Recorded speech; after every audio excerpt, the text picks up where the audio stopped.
kas apteeker või keegi ütles mulle, et aga kas sa magneesiumi oled söönud? Nii lihtne asi, mille peale nagu võiks ju tulla. Ja mõtlesin, et ega mul kaotada ei ole enam midagi, et ma olen nii väsinud, et ma võin magneesiumiga süüa. Ja täitsa uskumatu, paari päevaga ma olin täiesti teine inimene. Nii et lihtne mineraal võib anda tiivad, see ei pea Red Bulli jooma.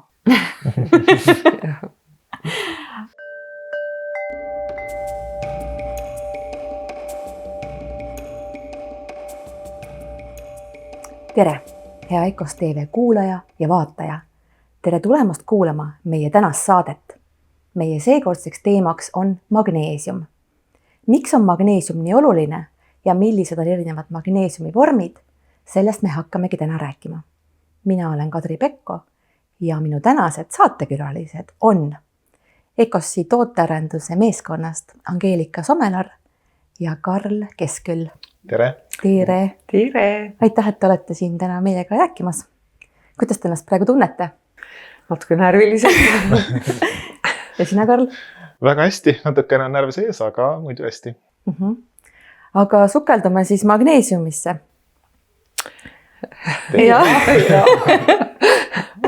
Et Karl, alustuseks, miks on magneesium nii oluline? Ma ütleksin nii, et magneesium on eluliselt üks tähtsamaid mineraalaineid. Magneesium osaleb umbes 80% erinevates keha ainevahetuslikes funktsioonides ja lisaks sellele veel 300 erinevas ensümaatilises protsessis. Ja näiteks võib tuua siin geneetilise info edastamise, vitamiinide ja mikroelementide omastamise, ka näiteks aminohapete reguleerimise.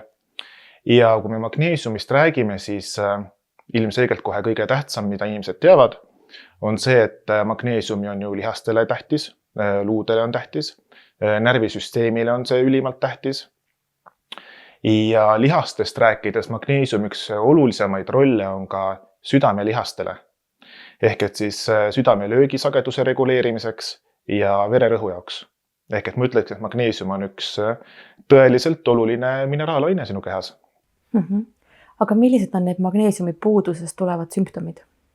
Angeelika? Magneesiumi puudus võib avalduda tõesti mitmeti, sõltuvalt puuduse raskusest, sõltuvalt siis ka kestusest.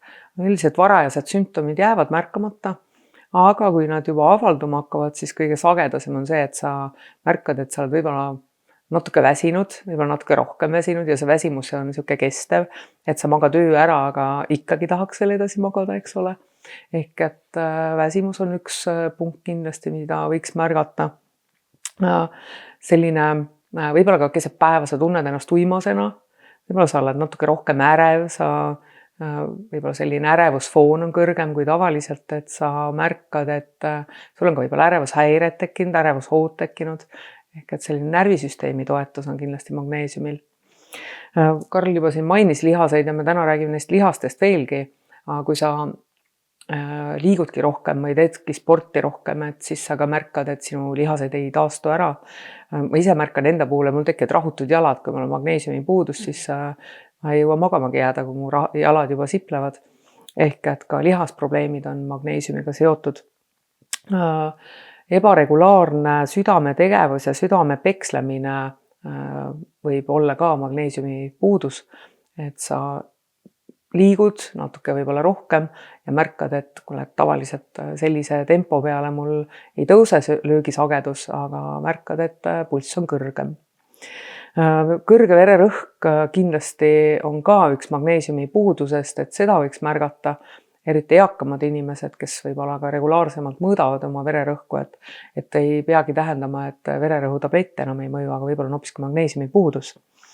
Ka seede elundkond vajab magneesiumi ja selle puudus võib olla nii iivelduses, oksendamises, isutuses ja muidugi luude tervis on luude nõrkus tervikuna, kui magneesium mängib rolli kaltsiumi metabolismis ja luude tervises, ehk et seega see puudus võib viia luude hõrenemiseni ja võib olla ka põhjuseks, miks võib tekkida osteoporoos. Et jah, need on sellised lihtsad näited. aga miks üldse tekib magneesiumi puudus? Hästi sageli kipub olema, et on sellised toitumisvead. Et me sööme toitu, mis on töödeldud toit ja see ei sisalda enam piisavalt magneesiumi. Samuti erinevad võib-olla ka haigusseisundid võivad tekitada seede-elundkonna haigused, kroonitõbi, tsöliaakia võib tekitada. Siis paljud teoreetilised ravimid ehk et ravimite kõrvalmõju võib põhjustada.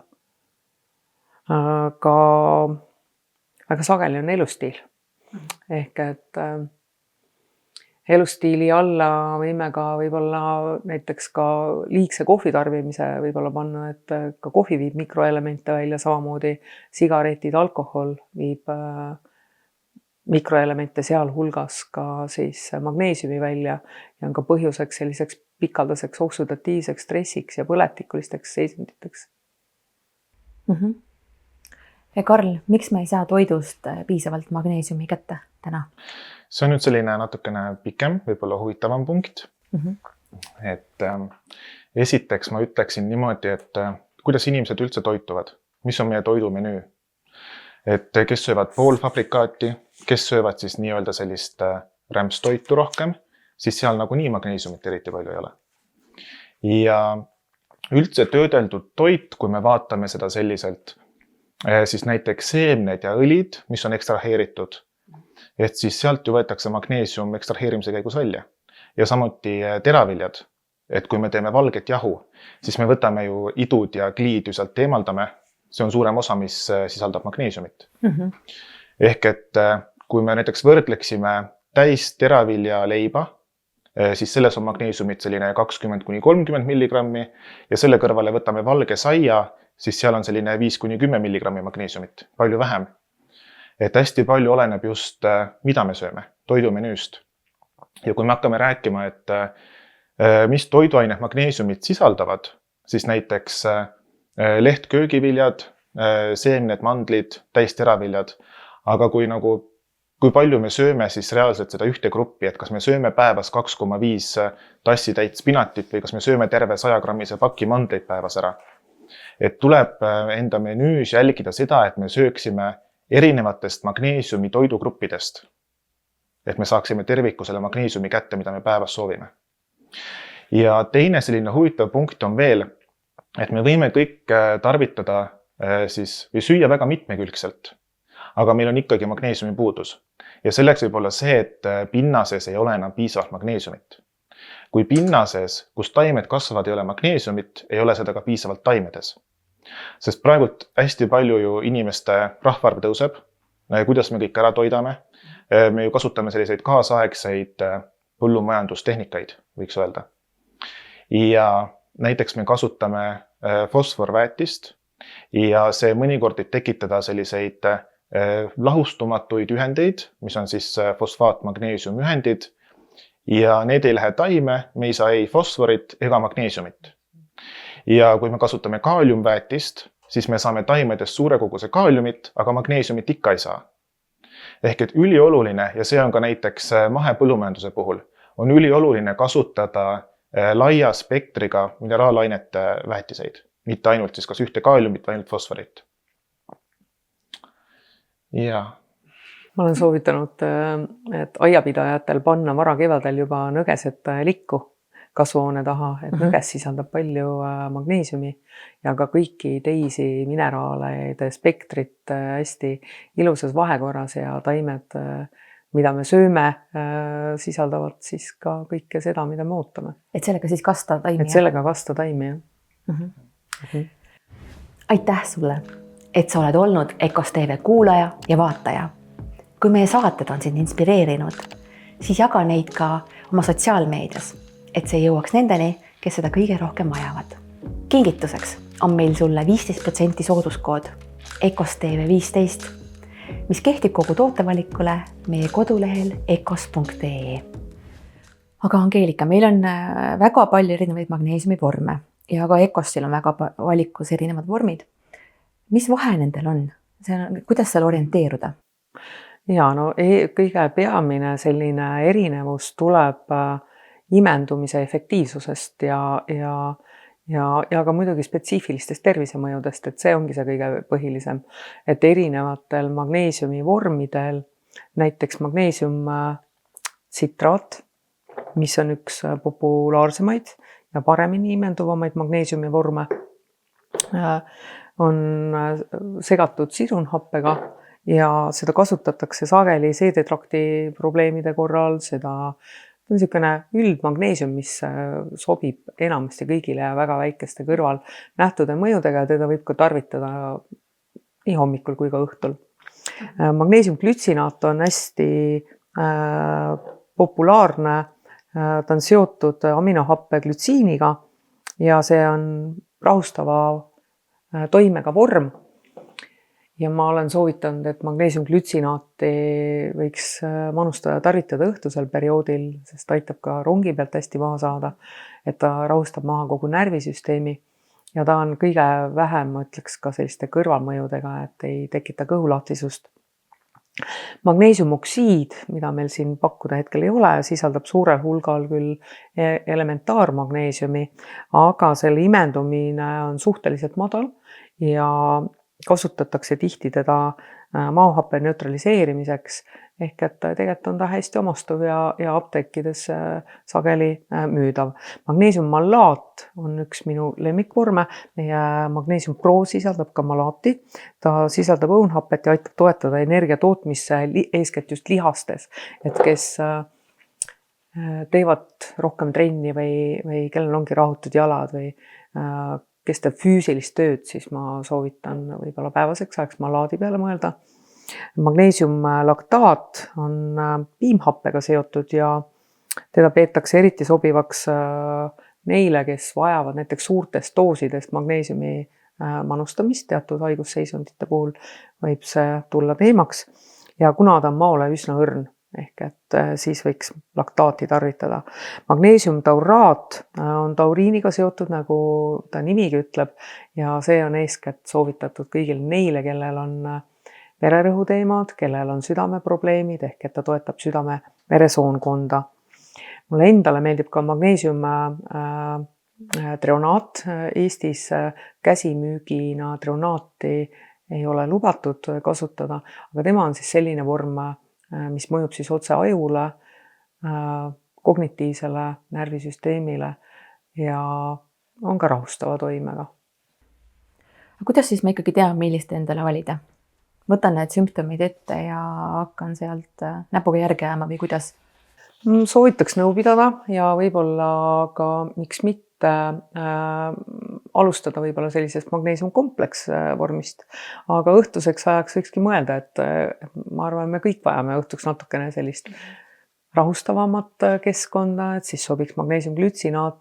Kui ma rohkem liigun, siis tsitraat ja laktaadivorm, aga suvisel perioodil mulle endale väga meeldib ka mineraaleks, sest et päike viib ka meil kõik mineraalid kehast välja. Kõike ta ei vii välja, aga kui migistamise käigus me saame kogeda, et kui jood vett ja siis on hetkega sul kehast väljas, et kui sa nagu natuke lisad mineraale, sealhulgas ka siis magneesiumi, siis ta kestab kehas kauem. Mõned vormid äkki, mis ei ole võib-olla nii hästi omastavad, on üheks, mida ma ise väldiksin, on magneesiumoksiid. Sellel on madal biosaadavus ja tähendab, et keha ei pruugi seda magneesiumi kuigi hästi omastada. Ja põhjused on avaldunud tihti sellises seedetrakti häiretes, ehk et kõht võib lahti minna. Sageli ka magneesiumsulfaati lausa võib-olla see saab isegi apteegist osta Epsomi-soola nime all ja kasutataksegi teda kõhulahtistina, kuigi tegemist on ka magneesiumiga. Magneesiumkarbonaat ta sobib näiteks maohapete neutraliseerimiseks, aga tema enda elementaarmagneesium on ka suhteliselt madal ja magneesium aspartaat, ta on küll kõrge biosaadavusega, aga ütleme, et ta võib põhjustada ärritusi, et see võib olla väga individuaalne, et ega ta hästi ei omasta. Aga ma siinkohal küsiks juba üle ka need magneesiumõlid ja magneesiumhelbed. Magneesiumõlid ja helbed on mõeldud lokaalseks kasutamiseks, et kui sa määrid endale jala peale, teed jalavanne, imeline viis, kuidas oma rahutuid jalgasid leevendada. Ja krampid näiteks. Ja või krampidest, just krampidel leevendus saada, aga kui sa soovid oma seedetrakti toetada või magneesiumit on väga vaja ka ajule, siis kahjuks ta kahe kõrva vahele jalgade kaudu ei jõua. Et siis peab ka nagu vaatama, et noh, mille jaoks sa seda magneesiumi juurde tarvitad. Aga Karl, räägi meile liposoomsest magneesiumist. Mis selle eelised on? Ja liposoomne tehnoloogia, seda hakati arendama juba 50 aastat tagasi. Aga see on just lähiaastatel väga populaarseks muutunud. Ja meil on siin see meie magneesiumi liposoomne toode ka. See liposoomne tehnoloogia iseenesest on selline, et see oleks nagu aktiivse aine pakendamine. Võetakse üks aktiivne aine, praegult on selleks juhuks siis magneesium, ja see pannakse lipiidi sisse. Ja see lipiid nüüd kaitseb seda magneesiumit, tajab seda stabiilsena ja mis on hästi tähtis, ta suurendab selle magneesiumi biosaadavust. Ehk et suurem kogus magneesiumit jõuab reaalselt sinu rakku. Ja ta jätab selle soole barjääri vahele, ta imendub palju paremini läbi soole seina. Ehk et inimesed, kes muidu ei saaks magneesiumit kas sooleärrituse või muude sooleprobleemide tõttu väga tarvitada, siis liposoomne magneesium on sellel puhul väga hea abimees. Sest et kuna suurem kogus magneesiumit jõuab inimese vereringesse, inimese rakkudesse, siis väiksem kogus jääb soolde ja põhjutab vähem siis sooleärritusi. Keegi kunagi Ecossist ütles, et see liposoomne magneesium või üldse liposoomsed on nagu kiirekspressbussid või kiirbussid. Et läheb otse nagu sinna. Otse rakku. Ei ole neid maaliinibussid, et vahepeatusi palju. Ja hästi huvitav on see, et ta küll imendub kiiresti, aga ta püsib kehas kaua. Ehk et toimub nagu selline, nimetatakse aktiivseks vabanemiseks. Ehk et ta on sinu kehas, ta läheb sinna, kus on vaja, ta läheb sellel ajal, kui on vaja. Ehk et ta püsib su kehas palju kauem. Et sul ei saa nii kiiresti magneesiumi varud otsa. Ja seda võib siis tarvitada hommikul? Seda võib individuaalselt, kuidas inimesed ise tunnevad. Et seda ei pea õhtul võtma. Seda võib võtta hommikul, võib võtta lõunal, võib jagada päeva peale, kuidas kellele. Aga Angeelika, Ecos saab selle aastal 10-aastaseks ja selle puhuks olete välja andnud spetsiaalse toote, Magneesium Pro. Milleks see hea on ja miks seda kasutada? Magneesium Pro on tõesti, ma ütleks, et siuke looduse ja teaduse käesirutus teineteisele. Ja ta sisaldab endast 4 erinevat magneesiumi, lisaks muumiat. Võib-olla räägikski, milliseid magneesiumi ta sisaldab. Et ta sisaldab malaati. See aitab, malaat on hästi hea energiatootja ja annab igapäevaseks sellised jõuvarud organismile. Mitte ainult ta aitab ka kiiremini, nagu ma juba korra mainisin, füüsiliselt taastuda. Siis sisaldab ta meil tauraati ja tauraat on see, mis meie südamelihaseid toetab, et meil oleks südamel jõudu ja jaksu meie igapäev sammu käia. Siis ta sisaldab magneesiumtsitraati, mis parandab meil nii seedimist kui ka reguleerib soolefunktsioone, kui ka annab samuti energiat. Ja siis on meil siin sees magneesiumglütsinaat, mis aitab mis on hästi imenduv vorm ja mis aitab meil püsida ka närvisüsteemis stabiilsena. Ja lisaks sisaldab meie Magneesium Pro muumiat. Muumia on tuntud ka kui shilajit, mis on mägede taimsetest jäänustest loodusliku lagunemisprotsessi käigus tekkinud selline mineraalide ja mikroelementide rikas segu. Ja võib-olla ma räägiks natuke sellest muumiast lähemalt, et kes ka meil apteegis müüakse muumiat väikeseid musti tabletikesi ja kunagi ammu, kui ei olnud veel käsimüügis suurt valikut nagu tänapäeval, siis muumiat oli ikka. Ja muumia oli selline kõikvõimas abiline, kus otseses mõttes saame öelda, kus loodus on sirutanud käe inimesele, et toetada tema immuunsüsteemi. Ehk et ta sisaldab väga palju erinevaid looduslikke ühendeid ja mineraale, mis siis aitavad tugevdada immuunsüsteemi. Muumio tõstab energiataset, kuna tema omadus on adaptogeenne ehk et seal, kus on energiat vajaka, sinna ta suunab seda energiat ja kui kuskil on seda üle, siis ta oskab seda ka nii-öelda ära reguleerida ja vaigistada. Kindlasti on muumio suur abi, kellel on seedeprobleemid ehk et muumio toetab toitainete imendumist ehk et aitab ka meie magneesiumil paremini imenduma, tekib selline sünnenergiline koostöö. Muumio on tuntud ka liigeste ja luude toetuseks, et kunagi mäletan, kui mul oli varba luu katki, siis vanaema ütles, et nii, nüüd kohe vaja muumiot tuua, et muumio aitab kiiresti luud kokku kasvatada. Ja muidugi on tal ka antioksidantsed omadused ehk et ta teeb sellest Magnesium Pro tootes sellise võimsa kombinatsiooni, kus nii magneesiumite omastamine, energia tootmine kui ka siis mõjub nii vaimselt kui ka füüsiliselt. Ja lisaks on meil siin sees ka mangaan ja B6, mis omakorda aitavad seda magneesiumi paremini omastada. Nii et selline äge 10. sünnipäevaks loodud, kus on teadus ja loodus omavahel käe ulatanud inimesele kombinatsioon, et ma soovitaksin proovida. Mul on nii hea meel, et see muumio ka seal sees on, sest et muumiot muidu on väga ebamugav võtta. Ja sa jäädki neid väikseid tabletikesi lahti keerama. Ja neid on raske kätte ka saada. Raske kätte ka saada, just. Lisaks on sellel Magnesium Prool on ka energeetiline väärtus või siis ütleme organismi toetus, kus 4 erineva magneesiumi selline unikaalne kombinatsioon orkestreerib siis kohanemisvõimet, süvendab sellist sisemist tasakaalu ja annab energiat, et selline äge kombinatsioon. Aga Angeelika, millistest looduslikest allikatest saab magneesiumi? Korra me nõgest siin juba mainisime, aga kõikidest tumerohelistest taimedest saab magneesiumi. Ja kui on meil kevad, täna õue vaadates küll kevad on veel kaugel tundub, aga ega see kevadki tulemata ei jää, et eeskätt võiks ka vaadata metsikult kasvavaid rohelisi taimi, need, mis need esimesed oma peakesed välja pistavad, naadid ja või lilled ja aga nii kaua, kui meil kevadet ei ole, siis pähklid ja seemned, et neid meil ikka jagub. Et üks väike selline biotäis pähkleid või seemneid annab selline 80 milligrammi magneesiumi päevas kätte.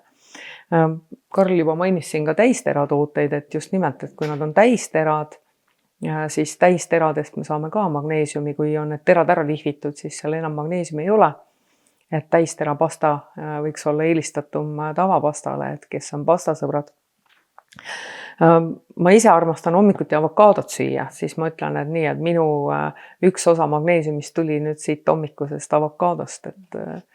Aga taimedest, nagu ma mainisin, siis kõik tumerohelised, spinat, lehtkapsas, rukkola, kale, ka muide, ka teised lehtköögiviljad, aga kindlasti võiks ka kasutada rohkem sellist maitserohelist nagu basiilik ja till ja koriander ja ka münt ja mulle endale väga meeldib oregano. Oreganos on ka omajagu magneesiumi.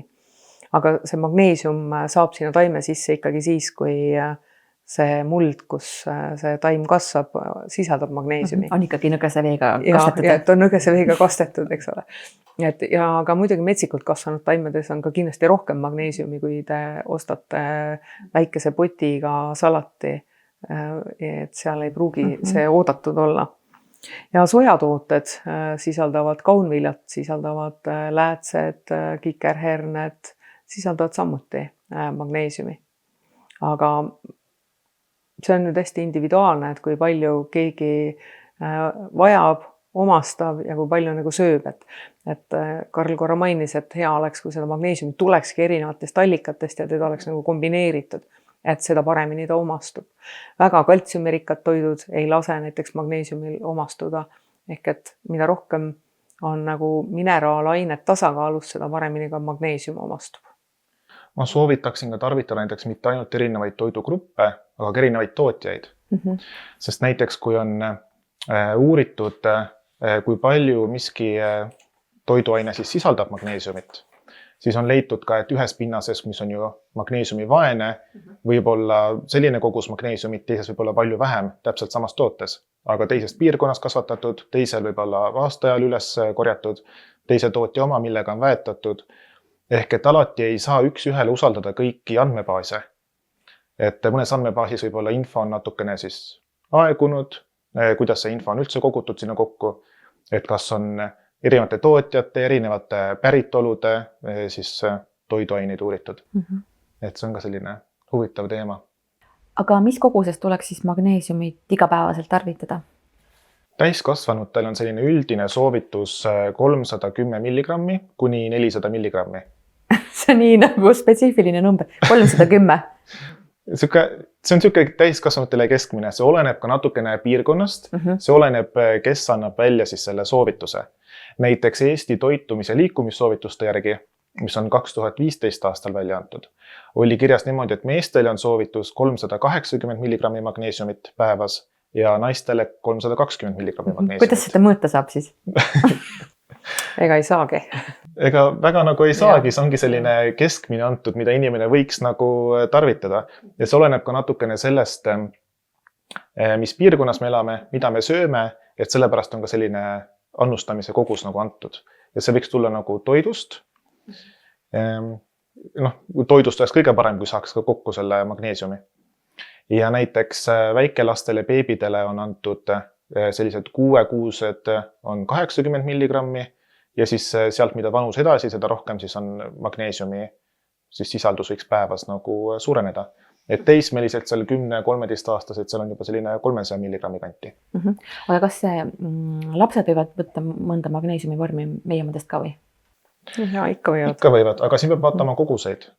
Et oleks siis vastavalt vanusele siis õiged sellised soovituslikud kogused. Aga pigem siis kapsist välja võtta kuidagi? Isegi võib-olla ei ole vaja, et alates 3. eluaastast võivad lapsed ka kapsleid neelata, aga see ongi nüüd väga individuaalne, et lapsed saavad ka mineraaleksit vedelal kujul, eks ju, tarvitada.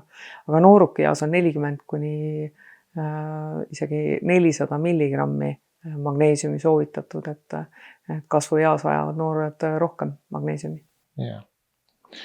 Ja niisugused, peab jälgima niisuguseid individuaalseid niisuguseid aspekte seal juures, et vanus ja sugu on ainult nagu üks osa seal. Et teine on kehakaal, mida suurem on kehakaal, siis ilmselgelt seda suurem on ka magneesiumi vajadus. Ja näiteks hästi tähtis seal juures on füüsiline aktiivsus, mida siis, kes teeb jõutrenni või siis on üldse siuke, kas töö on füüsiliselt aktiivne, siis tema lihased, närvisüsteem vajab rohkem magneesiumit. Ja ka higistamine seal juures, et kas see on füüsilise pingutuse tagajärjel või on see kuumal suvepäeval või see on saunas käik. Et kui on suurem higistamine, siis ju inimese kehast ju soolad ju väljuvad, sa pead ju elektrolüüte ju enda kehast taastama. Ja siis on jällegi magneesium üks peamiseid elektrolüüte, mis võiks inimene ju endale võtta juurde. Ja näiteks ravimid, terviseseisundid, elustiil, kõik mõjutab seda magneesiumi koguseid päevas. Ja üks hästi huvitav näide näiteks ja juurde veel tuua on stress.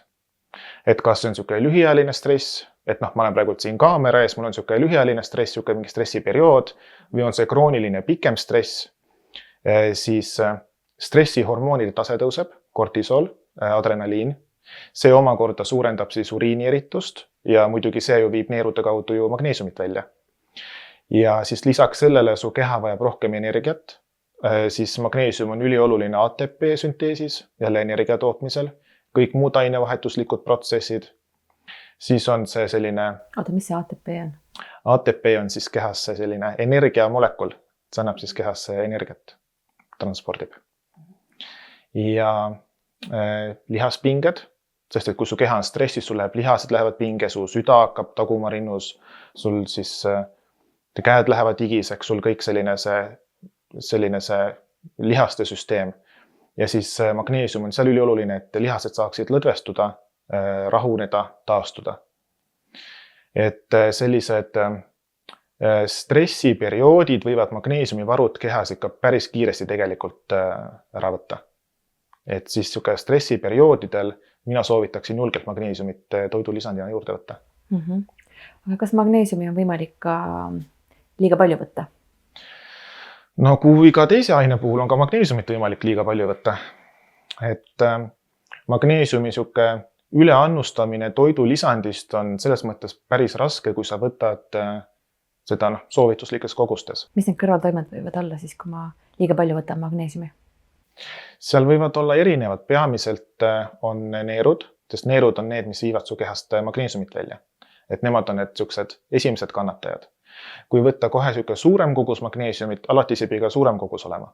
Mõnikord võib olla, et su keha ei talu sellist magneesiumi kogust või sellist magneesiumi vormi, siis esimese asjana lööb kõhu lahti. Siis on sooleprobleemid. Sul hakkab võib-olla iiveldama, siuke ebamugavustunne, kõhuvalu, võib-olla halvematel juhtudel oksendamine, kui su magu ei kannata magneesiumit.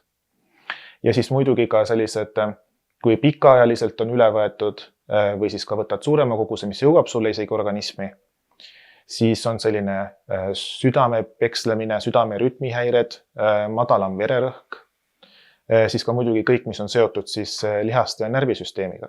Et ka lihaste siuke nõrkus ja väsimus. Aga mis ma siis tegema peaksin, kui ma võtan lihtsalt lõpetama võtmise ja üldjuhul on päris ohutu, sest et ikkagi keha saab aru, et seda ei ole vaja sellises koguses, kui sa ühekordselt võtad, et siis on nagu lihtsam, et lööb kõhu lahti, see magneesium tuleb su soole kaudu välja, on kõik nagu hästi. Et teraapiliste doosidena võetakse 800 milligrammi kuni 3000 milligrammi, et tegelikult väga suuri magneesiumi doose võetakse.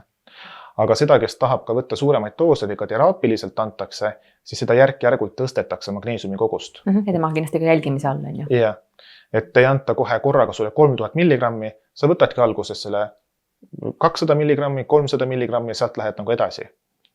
Et siis su keha suudab nagu selle magneesiumiga kohaneda.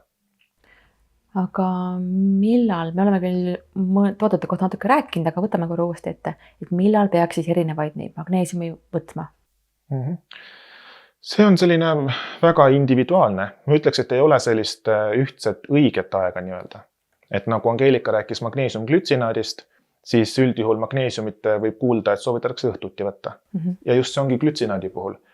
Et see aitab rahuneda, see aitab lihastel lõõgastuda, see aitab unekvaliteeti parandada, lihased taastuvad öösel paremini, kui sa võtad magneesiumglütsinaati.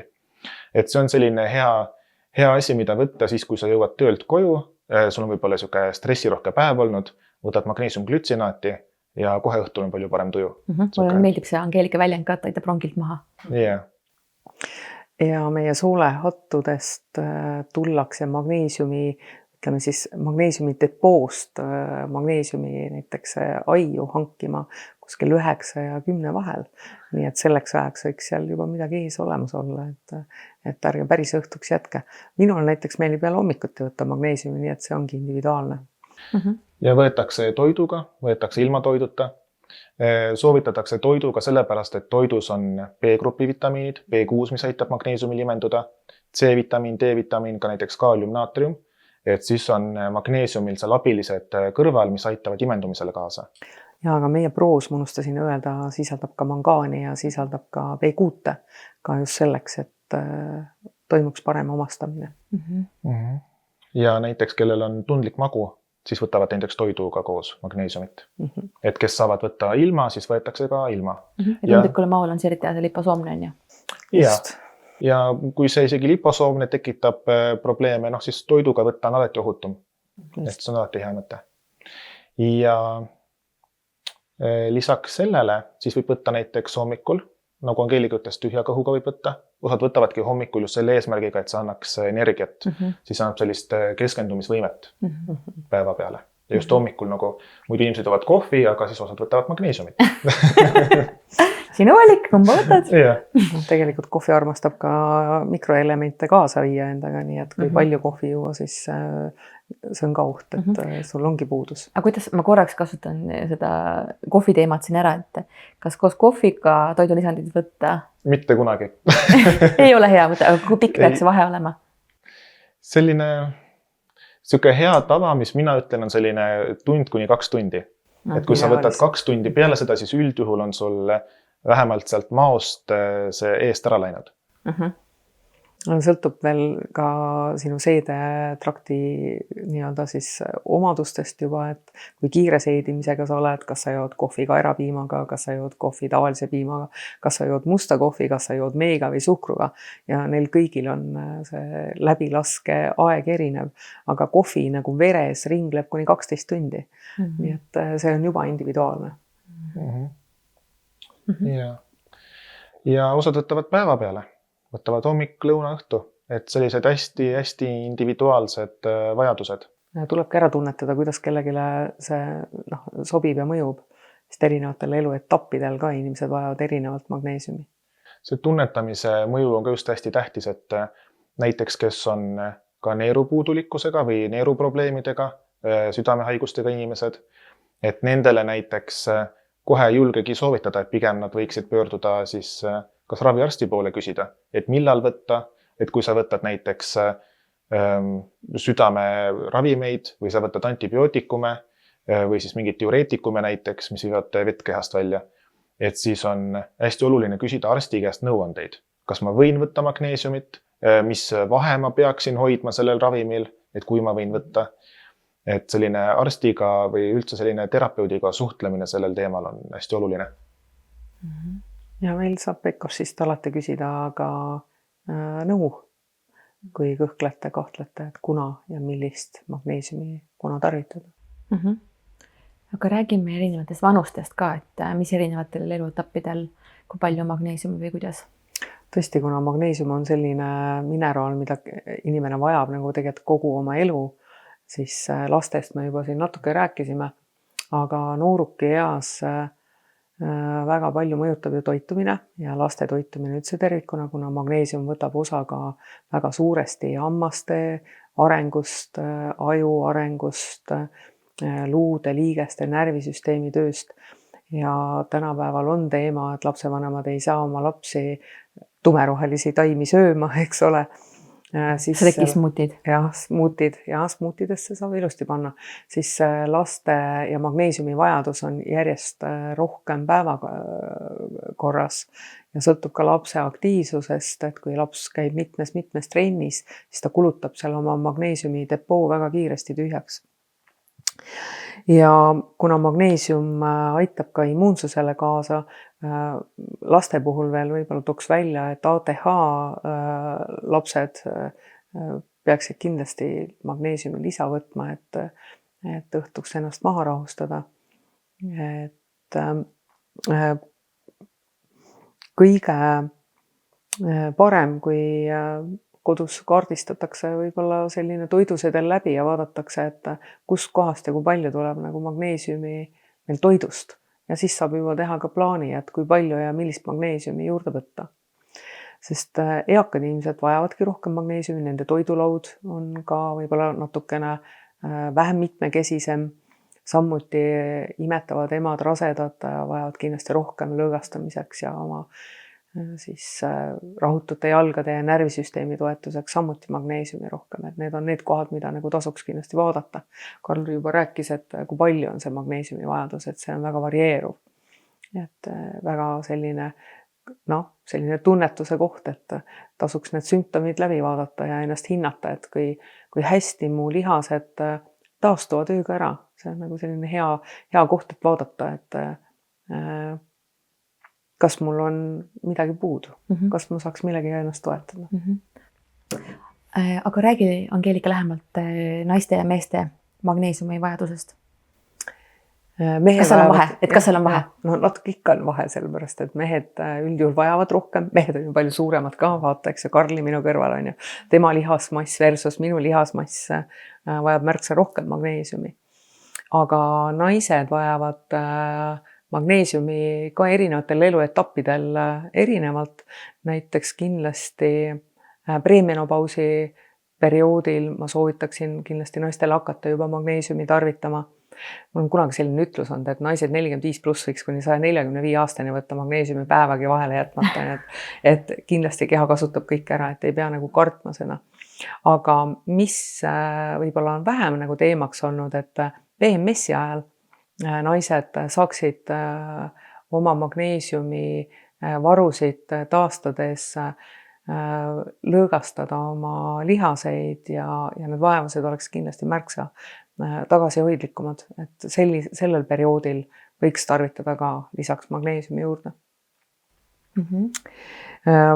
Muidugi ka teatud haiguste puhul kulub magneesiumi rohkem, diabeet, südamehaigused, need on sellised kohad, mida peaks vaatama ja peakski vaatama sellist üldist tervislikku seisundit, et peale ükskõik milline haigusseisund on, siis keha vajab magneesiumi tuge kindlasti juurde. Aga kas magneesium on ka selline, mida ma saan öelda, et kuidagi nagu ette varuda, et mul on mingi võistlus tulemas näiteks, et ma olen siin nädal aega võtnud, et nüüd on mul nagu kehas need varud olemas? Jaa, saab ikka, aga sõltub, mis sa teed, et ega sa kasutad igapäevaselt seda mineraale, et sõltub, mis sa ka täna teed, aga väike depoo on ikka alati olemas. Te rääkisite sellest, et ravimid mõjutavad ka magneesiumi imendumist. Angeelika, kas sa räägiksid palun natuke lähemalt? Karl juba mainis ka, et diureetikumid mõjutavad ehk et verevedeldajad. Tänapäeval väga paljud kasutavad verevedelduspreparaate. Siis võib-olla millest räägitakse vähem on protonpumba inhibiitorid ehk et neid kutsutakse millegipärast tänapäeval maokaitsjateks, aga tegelikult nad seovad ära maohappe. Selleks on omeprasool ja selleks on pantoprazol ja maoinhibiitorite eesmärk on maohappe kinni siduda ja kui maohappe on meil madal, siis mikroelemendid ka ei omastu. Et sealhulgas siis ka magneesium, et sageli nendel inimestel oleks vaja jälgida nii magneesiumi kui ka teiste mikroelementide taset, ka kaltsiumi taset. Mis veel? Kortikosteroidid, mida kasutatakse põletiku ja autoimmuunhaiguste puhul. Siis ka erinevad immuunsust pärssivad preparaadid, kui on kasutatud transplantaate näiteks või siis on autoimmuunhaiguste ravis kasutatud preparaate, et tasuks oma arstiga igal juhul nõu pidada, et kas nende ravimitega, mida ma täna tarbin, minul mikroelemendid omastuvad ja kuna ja kui palju ma neid peaks juurde manustama. Aga Karl, räägi meile magneesiumi vereanalüüsidest, et miks need alati ei näita seda tulemust? Või see on jälle siuke huvitav teema. Et meie veres on ainult 1% magneesiumit meie kogu kehast. Ja isegi see 1% on ära jagatud. Osa on seerumis, osa on punastes verelibledes. Kus see ülejäänud siis on? Ülejäänud on pehmetes kudedes, lihastes on päris palju ja kõige suurem osa ongi luustikus.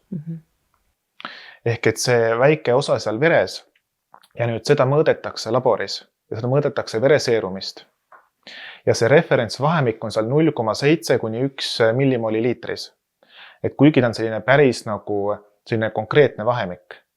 Ja see võib nüüd inimese see labori tulemus, see võib sõltuda paljudest asjadest. See, mida sa oled päeval söönud, albumiini tasemest võib sõltuda, ka siis neerudest, sest neerud ju pidevalt filtreerivad magneesiumit sul ju verest välja. Ja kui sul nüüd seal veres see tase natukene kõigub üles-alla, siis on kohe palju suurem risk inimestel infarktiks. Ehk et tegelikult tulebki sul lihastest magneesiumit välja, et sul oleks kogu aeg vereseerumis see referentspiir olemas. Ja nüüd üks teine analüüs, mida nii palju ei tehta, on ioniseeritud magneesium. Ja see on selline väiksed osakesed ja just sellise siis suurusega, mis mahub rakkudesse.